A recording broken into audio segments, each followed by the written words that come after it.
The Ultimate Guide to Simplifying Your Financial Planning Process with Wendy Brookhouse, episode 326. Are you ready to make your law firm a profit-generating machine that will free up your time and skyrocket your impact? With more than 2 decades of business growth experience and having proven that you can be successful while prioritizing your family and your impact, introducing the Profit with Law podcast. I am your host, the creator of the Firm Differentiator 10X Effect, Moshe Amsel. Well, hello and welcome to another amazing guest interview here on the Profit with Law podcast. I'm your host, Moshe Amsel, and I have a treat for you today because we're going to be talking money, and money is my favorite topic and probably your least favorite topic, which is why I'm so excited about it. So our guest today, Wendy Brookhouse, is the founder of Black Star Wealth is the name of the business. Wendy Brookhouse knows how to find, keep, and grow your wealth. She's the founder and chief strategist of Black Star Wealth, where she weaves in her experience in business consulting, business ownership, and focusing on simplification to achieve outstanding results. Knowing that creating wealth takes more than just math, Wendy addresses the baggage and behaviors that keep people from doing what is in their own financial interests. Wendy is a certified financial planner with an executive MBA, and she's the author of Burn Your Budget, How to Spend Your Way to Financial Freedom. Don't worry, we'll link that up in the show notes. You don't have to write it down. Just look in the description of this podcast episode for the resources section, or go to profitwithlaw.com to get all of the resources we share today.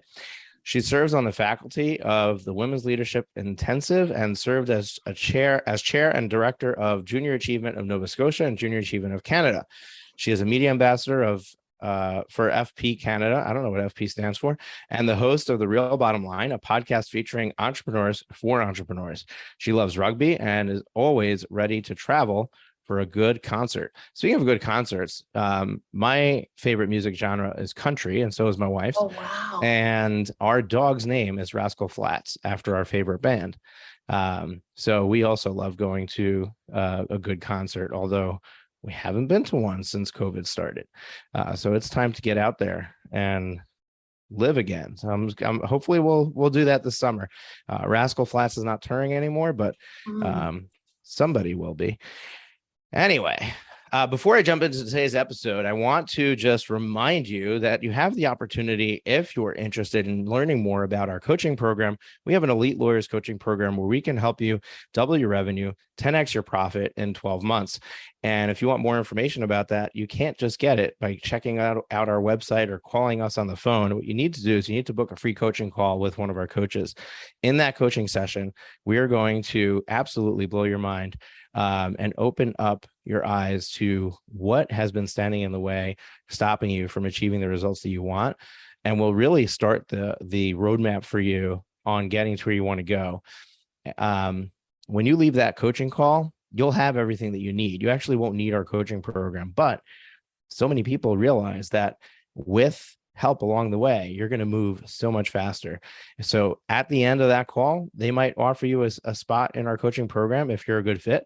But either way, that coaching call is absolutely free and yours to have for the taking. So you want to go to profitwithlaw.com/free coaching, profitwithlaw.com/free coaching. And again, that will be linked up in the resources section of our show notes, which you can get at profitwithlaw.com or in your podcast player simply by going through the description of the episode. Wendy, welcome to the show. I am so excited to be here. As am I. I love being behind the microphone, doing podcast hosting, and also being a guest on other people's shows, which we just discussed in the green room before we went live. And podcast is a medium I've been tuned into for so long. I actually started listening to podcasts. If I have to date it, let me go back. I think it was 2006 is when I started. When I started listening to podcasts, I had to download it on the computer into iTunes, and then I had to synchronize my my iPod with my iTunes software in order to play that in the car. And I mean, my kids can tell you all about Michael Hyatt and Dave Ramsey and Pat Flynn. I mean, there were just some people that I was listening to back then that, like, My kids are now in their 20s, and they were listening to that all the time in the car, on the go, in the kitchen when I was cooking, all that kind of stuff. So love podcasting. And I understand you're also a podcast host. So what is the name of your show again? It's called The Real Bottom Line. And it's I interview entrepreneurs because I want to find out about their journey. There's so many lessons from other people's success and also their failures, right? Like things that didn't quite go the way they planned. Sometimes I find that's where the bigger lesson is. And then we talk about their subject matter expertise because there is so much rich knowledge out there sitting in people's heads that how can we pull it out and then make it more accessible for people listening? I love that. I absolutely love that. Folks, check out Wendy's podcast. We're going to once again link that up in the show notes. And I'm going to check it out myself. I hadn't realized that Wendy was a podcast host before we went live today. But I definitely am going to check that out. Love listening to the podcast, love checking out new shows. So definitely want to see what her podcast has to offer. Wendy, when I start off, I ask a really easy question. Basically, our listeners are sitting there and they're like, okay, so you got a chance to talk to her in the green room. You already know that she's from Nova Scotia, Canada, and all that stuff about her. We want to know about her too. So tell our listeners in a brief synopsis as you can, who is Wendy?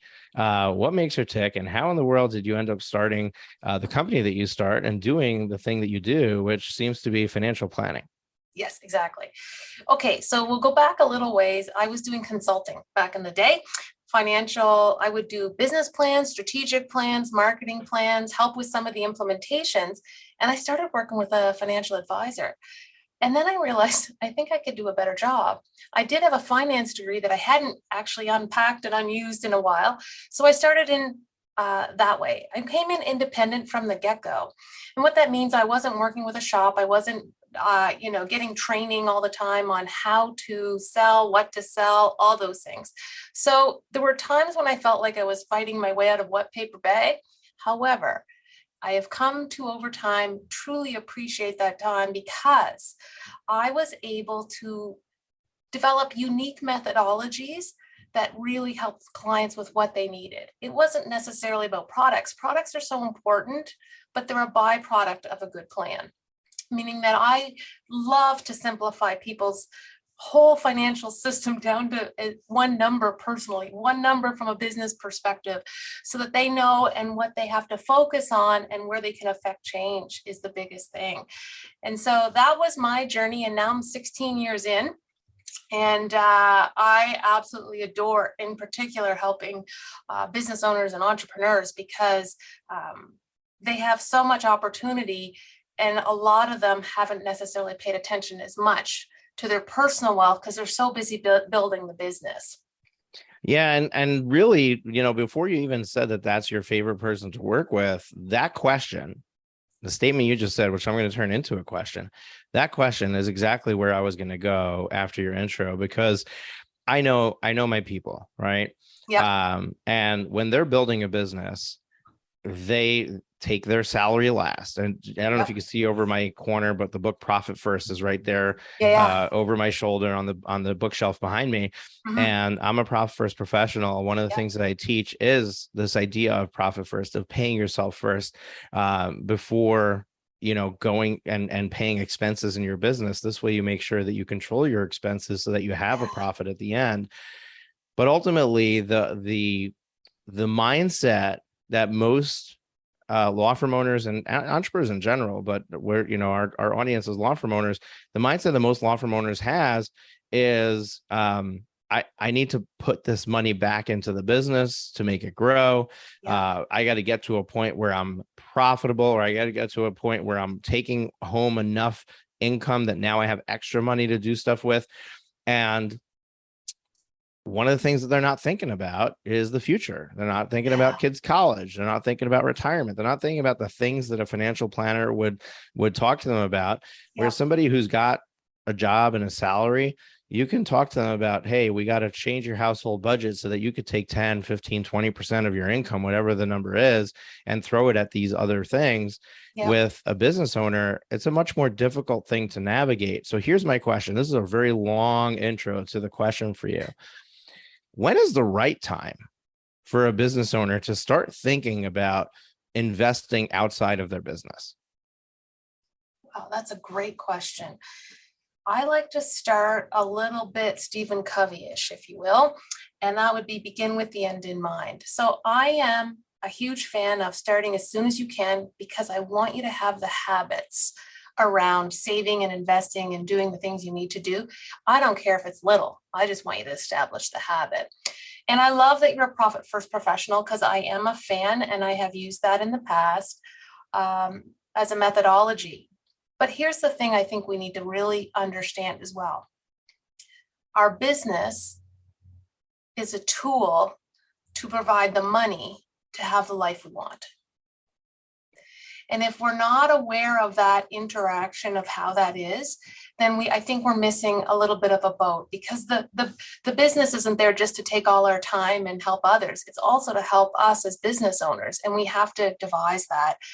And so what I like to think about is the interplay between those two entities, your personal life and your business life, and understand a couple of things. I want to understand, how much does it cost to have the life you want? Now, inside of that life, I'm going to want to have elements for saving for the future inside of that ideal life. So if we think you're going to need to, based on our whole planning, be saving $1,000 a month, $2,000 a month, whatever that number is, let's bake it in. Let's make it automatic. Let's not even think about it after we decided, except, with our regular reviews to say, am I on track? Where do I need to go? And so I think we need to bake that in. And I love the high idea of the profit first, particularly if we're looking at the ratios and the percentages and the model that you may be using with your firm. Once you know let's say it's the 20% owner's pay model, Moshe, and that way, if that's the thing, if we know what the after-tax cost of your life is, your ideal life with everything baked in, we now know what your 20% has to be. And now we can work our way to the top line and start figuring out exactly what your law firm needs to produce to fund your life. Does that make It's sense? interesting. It's interesting, Wendy, that you describe it this way, because you and I think very, very much alike. In my Elite Lawyers coaching program, that we spend the first 90 days. I'm actually working on truncating it to the first 6 weeks, but we spend the first 90 days creating a plan that we're going to then execute over the next 3 quarters. And one of the first we do some stuff around, choosing a niche, getting understanding where, what your core values are, what your mission statement is, some of the key things that you really need to know. So, the lifeblood of your business, what kind of people you want to hire, how you want to grow it and stuff like that. But around end of week 2, beginning of week 3, we do an exercise where I have them put in their household budget, like what are their needs, day-to-day living, absolute musts today. Yeah. And then what are their wants, their desires, and then how far out do they want it?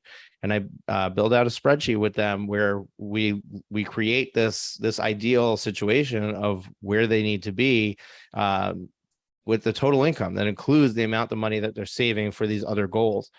And when they come up with that number, I then have this reverse math that you just verbalized to have them step into their top revenue number for their business in order to produce that using I use a combination of profit first numbers and my own experience with working with law firm owners particularly, and what their business can produce to come up with a revenue number that's now their target. Right. And then it becomes simple, right? If your target revenue number for the year is $1.5 million, and you're right now at $500,000, you got some work to do. We got to triple your revenue. Yeah, right? you do. And we got to figure out how to do that and how to step into it responsibly so that at the end, you actually do have the profit that we've predicted that $1.5 million of revenue can produce. That's awesome. 2 things that I want to chime in with is on the household spending part that they're providing. One of the things I do is I accept no self-reported data because what I tend to do on that side when I'm doing my full plan, which sounds so we're very much aligned.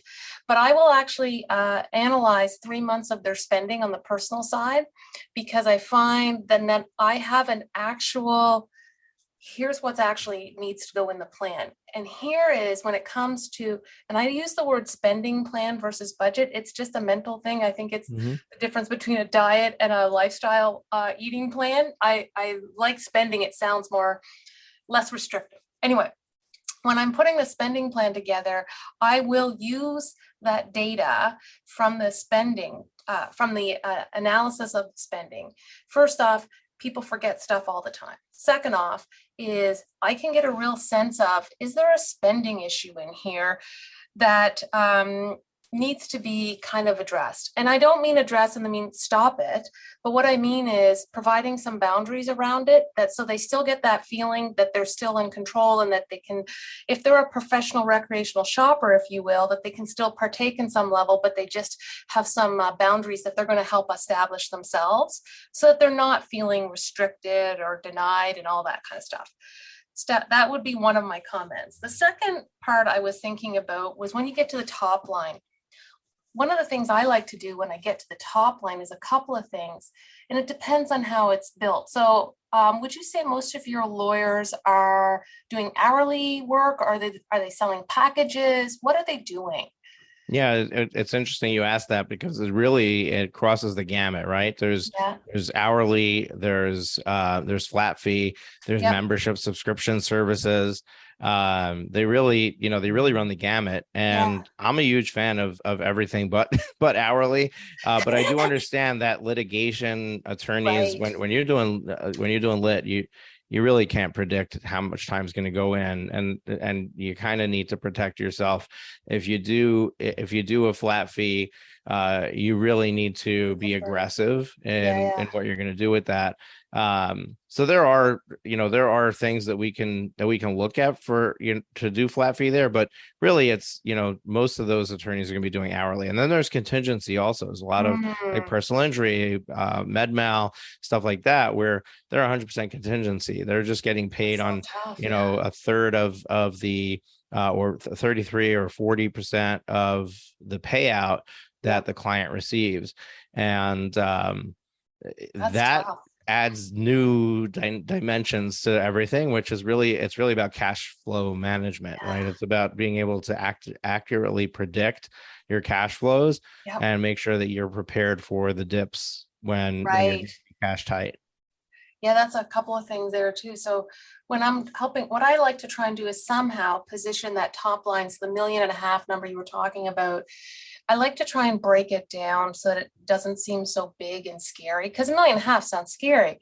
But what if we broke that down and said, oh, well, you have to actually make sure that your firm bills this many hours per week or sells this many packages per week. I find that from a mental perspective, it just becomes a little less daunting. So that's one of the things I look at. Interesting around the cash flow management. One of the things I see sometimes too, when it comes to when we have irregular, lumpy payments coming in, sometimes we'll go in a line of credit or we'll do something else if it was a real big dip. And our natural inclination with a big payday is to pay everything down. And part of me is more along the lines of, let's make it into a regular, reliable payment so that we're not going back into that line of credit in the next dip, so that you have you have more reserves. And I understand from a math perspective, it's better to pay off the line of credit and not pay interest. But I also like looking at what keeps you motivated and going. And sometimes, paying off a line of credit, then going back in can sometimes be demotivating. Right. So disheartening, right? Yeah. Like, oh my gosh, I thought I was out of this and now I'm back. And so it's one of those things, if we can smooth those payments out, yes, you might pay more interest in the long run, but hey, if you're motivated and don't feel demotivated, chances of you actually hitting your top line increase because you're not in a little bit of that doldrums. Yeah, and it's an interesting dynamic because I've been having this conversation around lines of credit and credit in general more and more lately. Yeah. And there's almost this dynamic where there's an aversion to debt to the detriment of the growth of the business, right? And there's nothing wrong with cash flowing those dips, right? Which is really what you're describing. And actually, in Profit First, when I do a Profit First workshop, I have an entire segment of the workshop that I do on advanced strategies, and one of them is to create a separate account for this purpose, where you're basically continuously socking away a percentage of revenue coming in into this account, because you know that over time you're going to need this money for these dips. And but even if it's for, hey, I need to hire my next attorney, or I need to bring on 3 staff members in order to achieve the next level of growth, but they're not going to be making me money on day one. So I got to carry them for a period of time. How am I going to do that? If you don't have the money saved in the bank account, you're going to say, oh, I can't afford it. You're afraid of the commitment. You're not going to step into that. You're going to push it off. You're going to delay it. And that's going to slow down your growth. If you have a line of credit or money in the bank that you've borrowed, but it's there, that can cover their salaries, that comfortably, you're not going to be stuck worrying about how am I going to make payroll. Now you can step into that decision much more confidently. And I think that's so powerful when it comes to business growth. And it's less about worrying about that you owe the money, and more about understanding that the purpose of that credit is to fuel the next level of growth for you. Yeah, there's a difference between borrowing because for growth, and a difference because of, your business isn't performing. There's two totally different levels there, right? Absolutely. And so if we look at I'm doing it because my business is performing, well, gosh, most of us have a mortgage, right? To some level. So what we've done is we have borrowed money to buy an asset that provides purpose and will probably grow in value. And I would wager to say that HR assets, particularly if you hire they're good hires, are going to more than pay for themselves. And in the end, you may or may not need that, depending on your cash flow requirements. Yeah, absolutely. And the truth is that, because I just had this conversation in a recent coaching call with one of my clients who's navigating, and the question was, should I hire a support person or should I hire an attorney? And I said, well, why are you choosing between the two? Oh, nice. Right? Yeah, because basically it was like this. It was, what's the worst case scenario? Right? Because right now you don't want to rush into hiring anybody, but it's probably easier to find a support person than it is to find an attorney, because there are fewer attorneys than just people who are interested in a job. Right? So if you're more likely to find a support person, you're going to get help faster if you hire a support person. If you hire an attorney and you only wait for the attorney, you might take 3 months, 4 months, 5 months till you find the right person. And all this time you have to figure it out. You have to manage it yourself. Then what is the risk? The risk is, well, what if I find the support person and the attorney at the same time, and I now need to bring them on both at the same time? So first of all, just because you put a job posting out there doesn't mean you actually have to hire somebody. That's the first thing, right? You can always make that decision later once that actually eventually happens.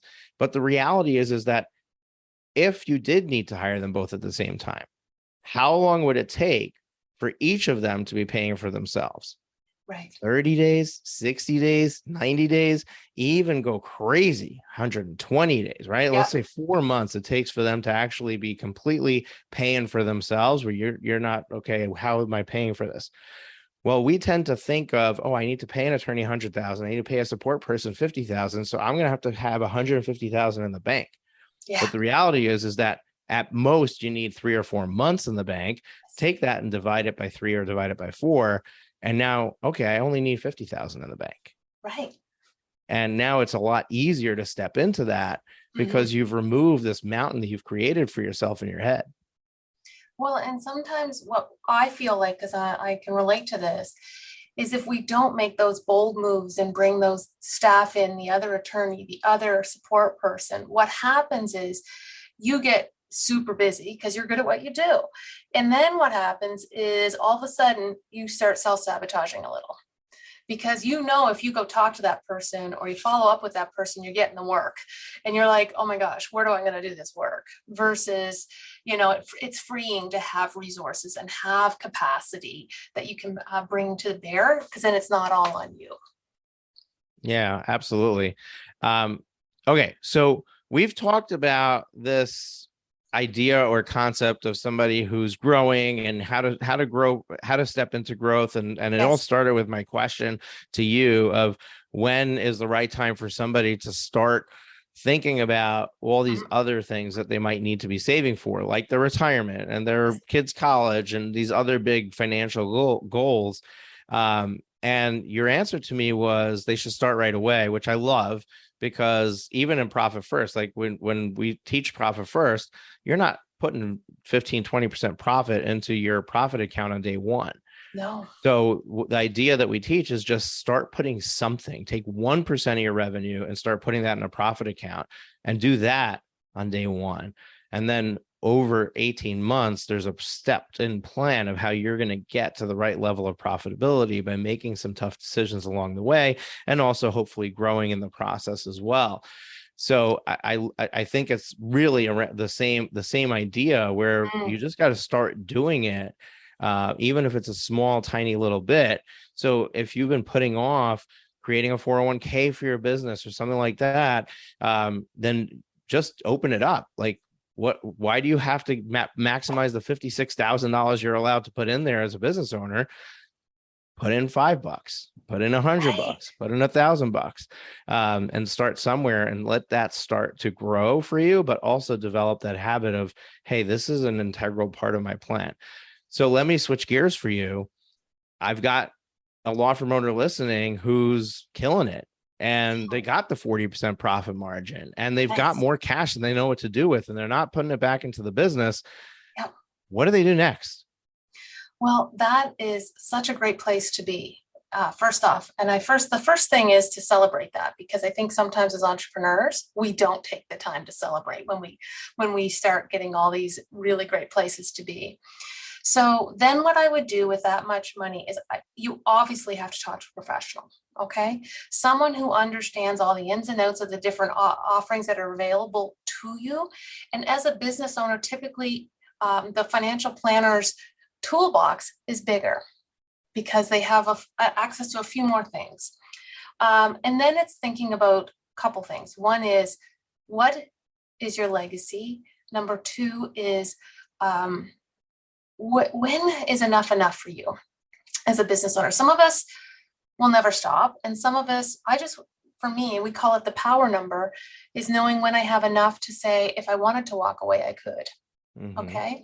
Now, the interesting piece there is, Wendy, what's that number for you? What's that number for me? Oh my gosh. I believe it's 10 million. Yeah. I have the exact same number in mind. Yeah. I figured out a long time ago that if I had $3 million in the bank when I retired, then I couldn't pay myself $100,000 a year for the rest of my life and not run out of money. The problem is that I did that math when I was 18, and now $100,000 doesn't seem like a lot of money at all. And really, what I see $10 million doing is creating a revenue stream that's completely off of gains off of that 10 million for me to live off of, so that I can leave a legacy for my kids, my grandkids. And the truth is now I have 6 children. So that is, even 10 million now, I think, is a little shy now that I've got 3 little ones that I added to the mix over the last 6 years. If I really thought about it, I probably want to try to leave 3 million to each branch of the family. So, now there's 6 kids, 3 times 6, that's 8, now it's 18 million. So we got a little more work, a little more work to do on my number. You sure do. But here's the thing. I think you and I share the same love of reverse engineering, right? So now we know what the answer is. Now we can figure out what we have to do to get there. And so I think that's I like to approach it from a couple of angles. There's the angle of what are your biggest assets? Where are your assets? What are they earning? All that type of stuff. And I think what's forgotten in the mix, or sometimes overemphasized in the mix, is the business itself. So the law firm has value for the most part, unless it's a solopreneur, in which case it's harder to, I don't think anyone's buying that. But if you've built a firm, then it has value. And so there's a couple of things. One is, I like it when entrepreneurs build value outside of the business as well as in the business. Mm-hmm. So that if something happens and all of a sudden the law profession goes away, you're still okay. But your business does have value, and I'm sure you work with the clients on the levers to pull to maximize that value. And so that needs to be part of the strategy as you look forward, is how am I building the value of my business? And how am I building out my other assets? And what's the end game? Do you know what I mean? So if I want $18 million when I die at 86 years old, and if you know when you're going to die, it's very, very helpful for us planners, because then we can really work on that. We can really make it work. But if we know we want to leave that average age expectancy, maybe we'll work it out to 100. We want 18 million after taxes left over. Then it's just math all the way back. And then we can know exactly, if I'm going to get out of the business at 65 or 70 or whenever, this is what the value of the business needs to be, and it needs to be invested to make this much. So I am a big reverse engineering. And if you know your end goals, the rest of it's kind of just math and setting distinct goals along the way. Yeah, no, you said something key, and I want to dive into that, because I absolutely agree 100% with this idea of it can't all be in the law firm. Yeah. Right. And I'm not even going to say that it's possible. I'm going to say it's not possible, right? Like, sure, you can build a law firm. It can be really, really valuable. You could sell it and you can walk away with a ton of money.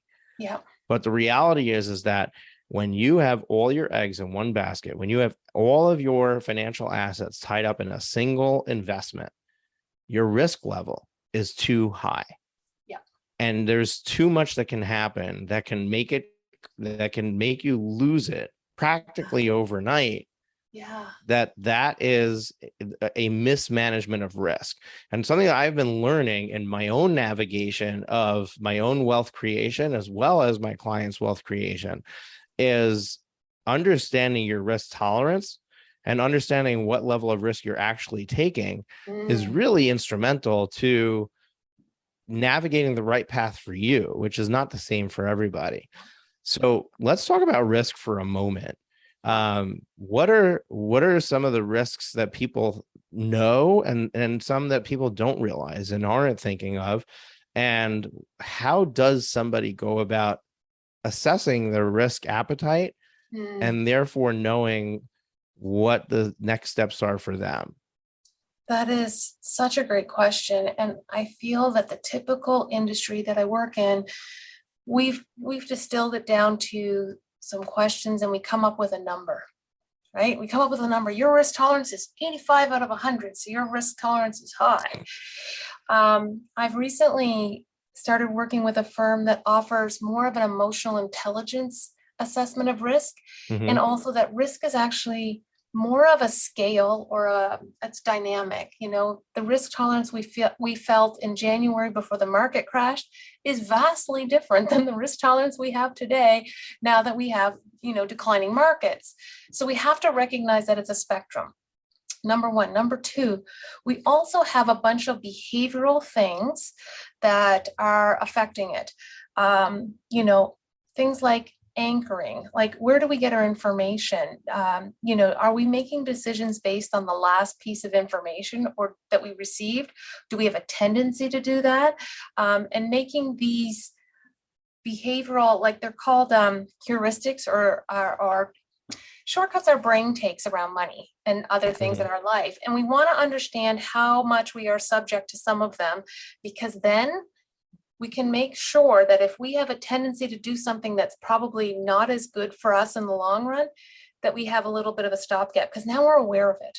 If I'm aware that my last piece of information has been influencing my decisions, then Oh, wow. Okay. So I think when I'm making decisions of this kind of magnitude, I'm going to go and make sure I always find 2 to 3 pieces of information or data points to help me make those decisions versus straight up just, being kind of oblivious to some of the subconscious work that's going on that's affecting our risk or some of the things that we end up doing. There's a guy in Canada who wrote a book. His name's Moshe Amsel. And he wrote a book about business owners and people and saying, are you a stock or a bond? Right. So if we were to look at, let's call it someone who's working, at a university, they're a professor, they're in a collective agreement, so they know how much their salary is going to increase every year. They have a pension plan. They know exactly what the output of that's going to be. Well, they're functioning much like a bond. There's a lot of certainty there, right? Yeah. So they may be, because of that stability of their job and their pension, able to take on a little more risk. So they could potentially be more in stocks. Some of the risks I think I'm more like an option contract. Well, and see, so as entrepreneurs and business owners, chances are we're more like stocks. We have volatility. We have a lot of uncertainty. What worked yesterday doesn't work this day, and ups and downs. So we're functioning more like stocks. So sometimes it means that a certain portion of our portfolio, we may want to be a little less risky outside of our job because our job is somewhat risky. And that's a big part of our overall financial picture.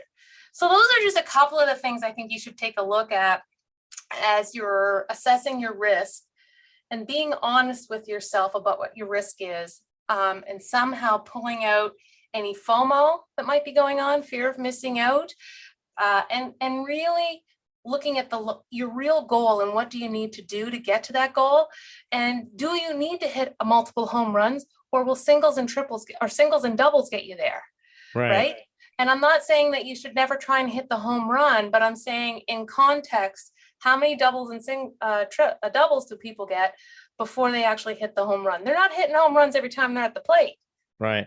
And I think it's also important to understand, and I don't know, because we're talking about singles, doubles, triples, home runs, whether people even really know what we're talking about. But I think that if you're trying to, once in a while hit a home run, one thing to understand is you don't need a lot of money in that thing that's going to be a home run, because it will produce a ton out of it. So, for example, let's say that 10 years ago, you said, oh, there's this thing, Bitcoin, that nobody's heard of, and I think that's a great place to invest.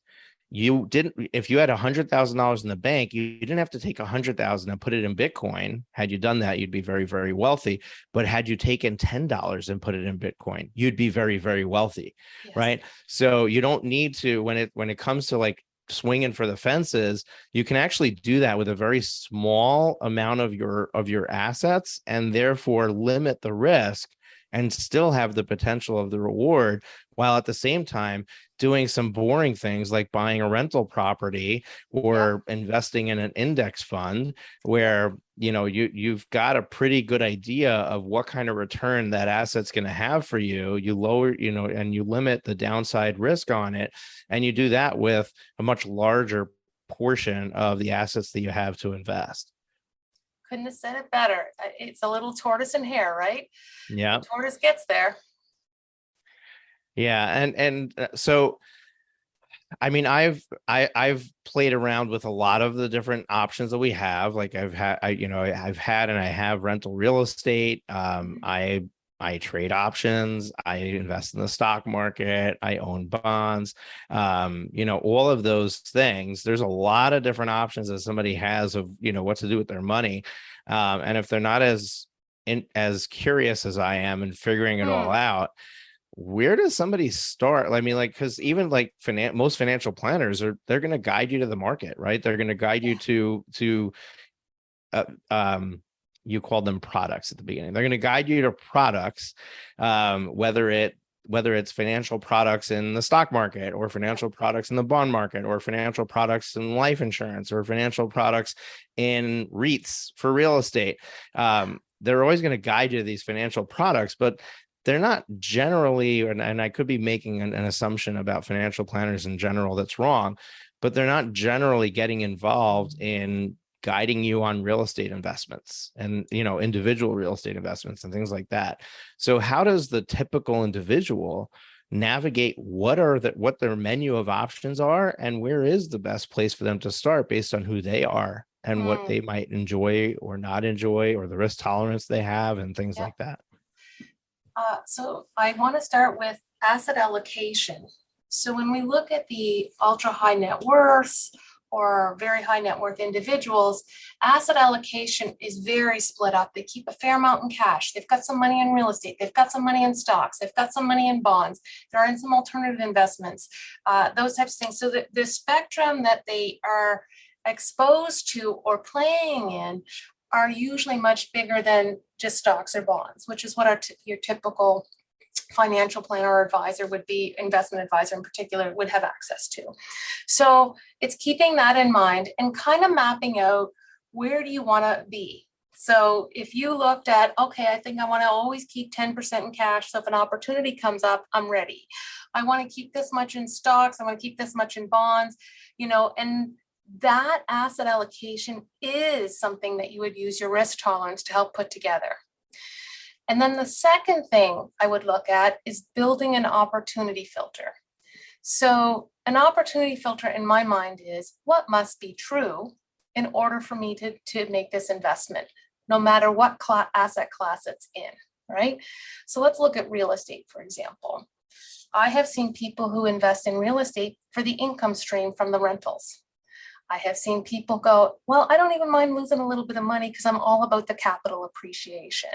So that means if you were considering that asset class, I want to buy some real estate, depending on what that goal was, that may change which property you purchase. Of course. Right? Mm-hmm. And so I think it's important to understand what's important to you. And what you're looking to do. Is this a short-term play? Is it a long-term play? I just want some income out of that, because whatever income comes out of that will fund this, right? So understanding what is important to you, and as I say, what must be true for you to make that investment would be helpful. In the stock market, I am going to invest in ETFs that invest in dividend-producing companies, or I'm actually going to buy the actual stock positions in dividend-producing companies, if that's what your goal is. Or I like technology. I want to be, I want a whole bunch of my stocks in tech companies. Yeah. This conversation really brings us to another elephant in the room that we haven't addressed or talked about. And I think it would be a great final topic to talk about before we close the show out. Okay. Because I've been asking questions based on what I believe some of our listeners are thinking. Now, some people are going to be naturally curious. They want to learn. They're going to go and consume every podcast, read every book, dive into something, and they're going to figure it out. And that's not the person that I'm asking the questions for. Okay. I'm asking the questions for the person who's they've figured out how to kill it in their law firm, but they're afraid to talk about money. They're not like this, money is not something that excites them. It's not like they know that they need it. They know that they have goals that they want to achieve, but they're not going to be, figuring out whether an Airbnb business or, multi-family rental units is going to be the right thing for them to do. They don't want to learn it and get really good at it. It all stems back to this idea that, maybe there's some money issues that they haven't dealt with. I'm sure that in your business, you come across people like that all the time, because I think it's the bulk of our population. What does somebody like that do? How do they navigate that? How do they overcome it? Do they need to overcome it? Like where are you in that conversation? And maybe what resources can you send them to get that ball rolling? Absolutely. Okay. Many things. So the first thing that came to my mind was a bus. Are you ready? Where are you on the bus is a question I will ask clients a lot. Are you driving your bus, or are you looking out the window in the back? And how long is the bus? Is it one of those accordion buses and you're in the very back? So we have a lot of work to get you up to the driver's seat. And so part of that is taking some of the pressure off and saying, well, I don't expect you to drive the bus right away. However, we need to, over time, move you up so that you can take over the bus if you have to. So that's an iterative process. So that's one concept. And by making it, my God, you don't need to learn this all at once, sometimes that's the thing they need to hear, the client needs to hear. And sometimes it's just, you know what?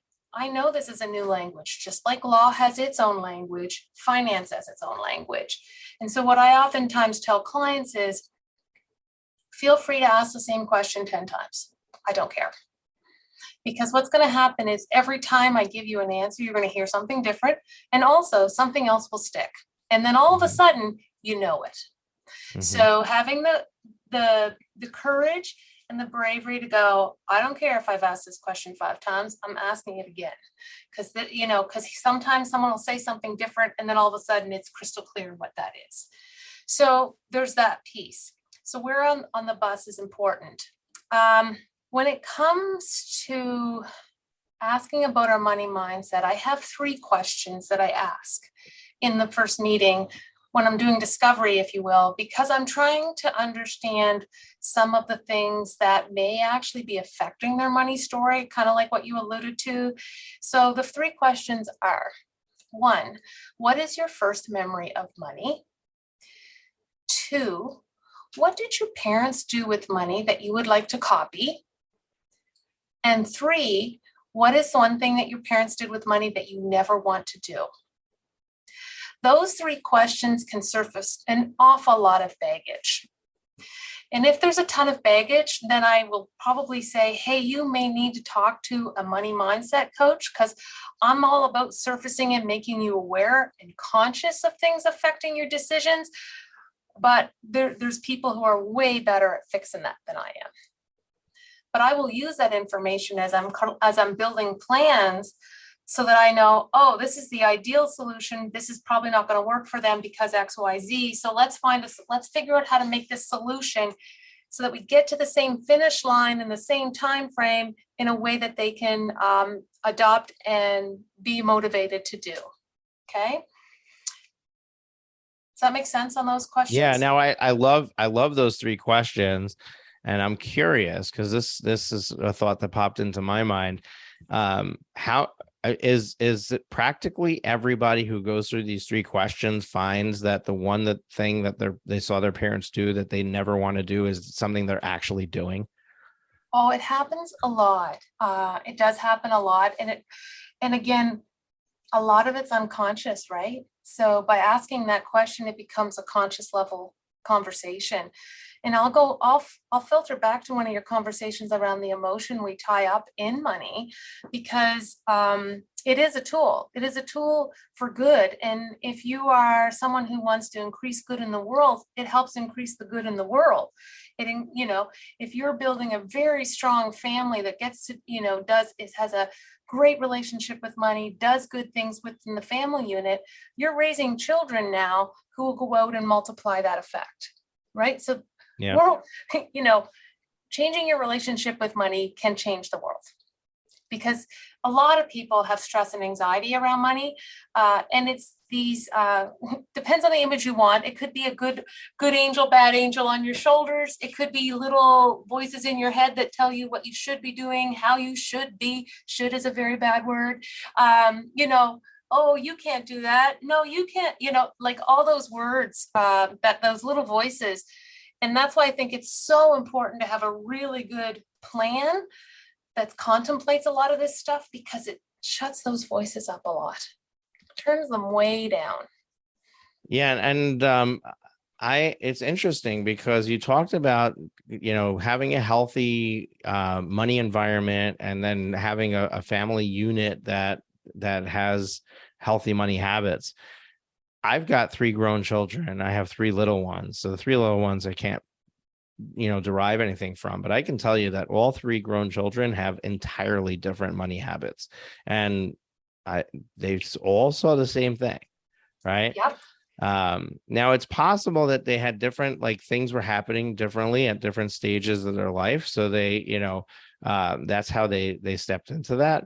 But I also think that it's important to note, like there's a lot of parents listening to this podcast because Yes. I'm a big parent person, right? That's my one of my number one core value is family. So the thing to understand and take away from this is that no matter what you do as an example, there's always going to be different, takeaways from it, and different children are going to deal with it differently, and they're, Yes. you as a parent, the only thing that we can do is try to recognize that as it's happening as they're growing up, so we can steer them in the right direction. Like I have one child who loves to spend money. Yep. I mean, the money comes in and she just loves to spend it. And I need to spend some extra time with her to really encourage her to adopt the envelope system or something like that, where she can be more in control and realize what's happening when she's doing it, because she just doesn't think about the effects of her actions. Whereas I have another child who saves every penny and doesn't spend any of it. Yeah. And for her, I need to encourage her to just go buy yourself Yeah. something, go do, do something with the money, because what are you going to do with it? Like, what's the purpose of it being there? That's right. If you're not going to do anything with it. It's almost like they're the epitome of living life for today versus living life for tomorrow.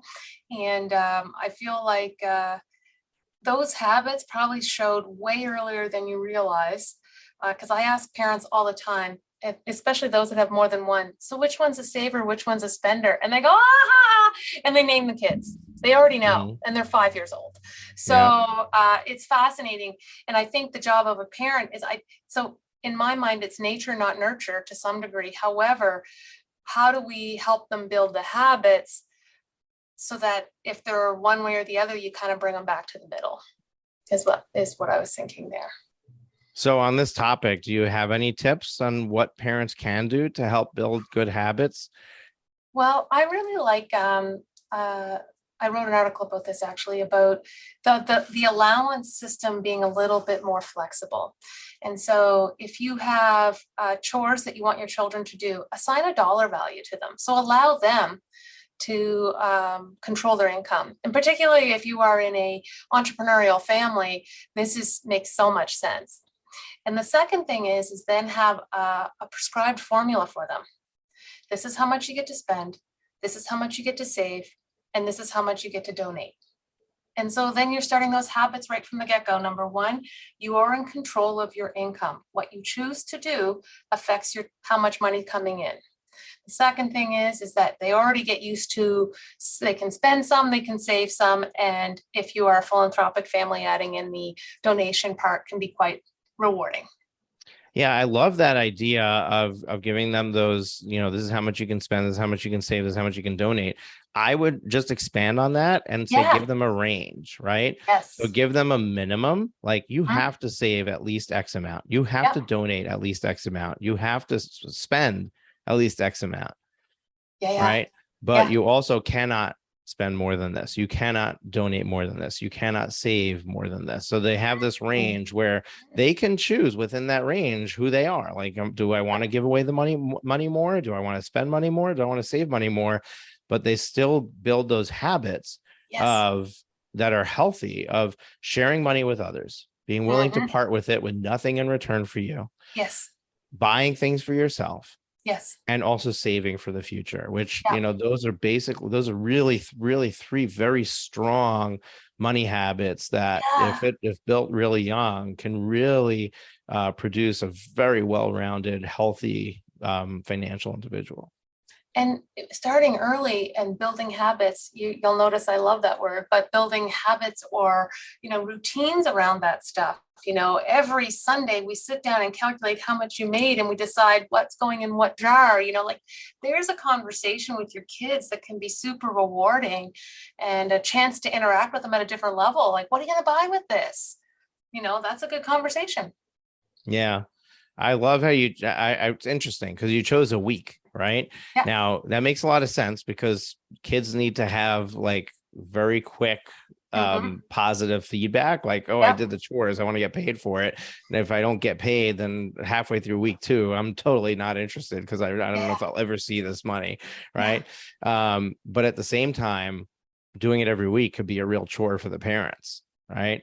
So I think you got to like navigate that and figure out what works for you. Probably the younger the kids, the more you need to do it frequently. As they get older, you could probably expand the cycle and probably helps get them ready for real life where you don't get paid every week at most jobs. You get paid every other week, or you get paid twice a month, or even once a month at some jobs. Right.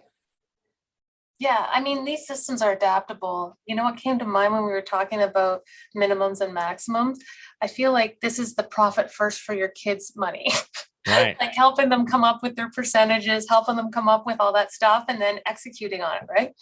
Yeah. I tell people profit first is basically grandma's envelope system for business, right? Yeah. And essentially, grandma's envelope system works for your kids, for your business, for your house, right? It just works.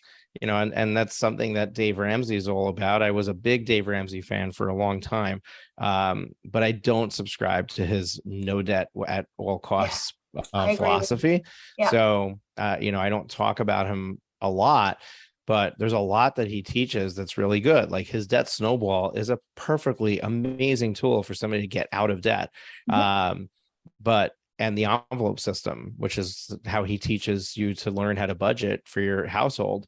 And I know a spending plan for your household, I'll use your terminology, right? So when you want to create a spending plan for your household, do it with the envelope system. It's, it sounds counterintuitive. Oh, I got to put the money in the envelopes. I got to stop using my mileage credit card that I'm going to rack up miles on. But it's amazing how easy it is to change your habits by simply paying attention. And that's the only way to pay attention is to monitor it every day as it's happening. Thing I'm going to say about that is the difference between predictive and reactive goals, or lagging indicators versus predictive indicators. Your credit card statement is a lagging indicator, as are the sales at your firm. Mm-hmm. The inputs have already been done. So the predictive indicators are how do I know I'm on track all the time and what inputs do I need to do to make that? So that's why I think some of these budget apps that are, tied to our bank account and giving us outputs, man, I've already made that decision. I need something that prompts me to stay in line way before that. Yeah, absolutely. 100%. This has been a great conversation, Wendy. I mean, there's just so much that we covered, so many different areas. Probably people who are listening to this, their heads are spinning. If they were out for a run, they're sprawled out on the ground somewhere on the pavement. They were in the shower, they're probably drowning right now. But really, go back and listen to this episode when you're not busy. Take some notes. Write down these 3 questions to ask yourself so you can really start to learn who you are when it comes to money.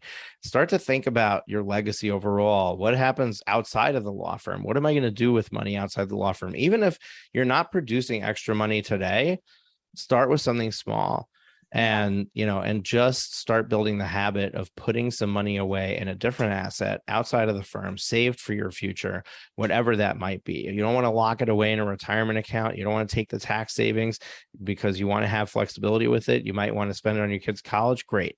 No problem. Put it into a regular account, but start to do something small to just start taking a step in the right direction, no matter where you are in the stage of your business. I really love that piece of advice. Wendy, what I do at the end of each episode is I invite you to share with our listeners one final piece of advice that you would like to give to them. And then also, how can they, learn more about working with you or follow you or stay in touch with you? What is the place that you want to lead them to if they really resonated with you in this conversation? The words I want to leave behind is building wealth is about a mindset. It's about having a system. It's about the activities in there. So whether you're starting with $1 or $1 million, you need to have those 3 pieces in place in order to get ahead. And we've developed a diagnostic to see where you are on those three things. And if you were to go to totalwealthscore.com, you can take our 5-minute note assessment tool and then book a call with me that we can discuss it. So we can Awesome. make sure help you get on track. Awesome. Folks, we're going to link that up in the show notes. As I've indicated, we'll do for any resources we share. Totalwealthscore.com. You can go there and take that. I'm going to shoot that to my team as we're talking here so that they have it. But my team does a fascinating job of gathering all these resources that are dropped during the episode, because there's always a ton of them, right? There's so much information, and you're not going to keep up. Go back to profitwithlaw.com, check out this episode. You'll see that everything is written out for you. We write it into a beautiful blog post, but there'll be a resources section with all the links. And I invite you to go and go through and take that Total Wealth Score quiz, and then tune into Wendy's podcast and check out her world and see if it's something that excites you, lights you up. And if it is, then great. I'm glad that we had a chance to have her here and introduce her to you. And Wendy, I really appreciate your time, taking a precious time out of your day to spend it with our listeners and really share from the heart. There's just so much that we covered, and your knowledge on the subject matter is incredible. I love that, how aligned we are in philosophies around how to arrive at that, but it's also, numbers. Like, it's just how it's how my mind works, and clearly how yours does as well. A lot of our listeners are visual, right? They need to see it. They need to, they're not going to pick this up auditorily. And folks, I cover a lot of this, reverse engineering of the math in your business in the beginning of our Law Firm Growth Elite coaching program. So if you want to learn more about it, you can only do that by attending a free coaching session with one of our coaches, and you can get there at profitwithlaw.com/free coaching. So I invite you to take advantage of that. There's really no strings attached, even though there is an opportunity to join our program at the end. There's no pressure. There's no obligation. We're not a high pressure sales team. If it's for you, great. If not, also great. So take advantage of that free coaching session and go to profitwithlaw.com/free coaching. And if this is your first time listening to the podcast and you were just blown away by this interview, then you definitely want to go back. We have over 300 episodes for you to binge on, catch up on, listen to. There's a ton of great content, but you want to make sure to hit the subscribe button in your podcast player so that you get notified every time we release a new episode. We do that at least once a week, usually twice a week, and a solo episode of mine, as well as a great interview, just like the one we just had with Wendy. And really would love it if you just tuned in and started to join us on this journey, and then let us know how we're doing. If there's a topic you want to have heard on the podcast, awesome. Send it into my team. Our email address is in the resources section of every single episode, info@dreambuilderfinancial.com. And folks, we'll catch you next week. It's been a great time here with Wendy, and we can't wait to see who comes next. I have no idea. We'll find out. Take care. Thank you for tuning into the Profit with Law podcast. Your feedback is extremely valuable to us, as well as helping us reach more people with this valuable content. Please leave us a rating and review in your favorite podcast directory. Join us again next time when we are back with even more strategies to profit with law.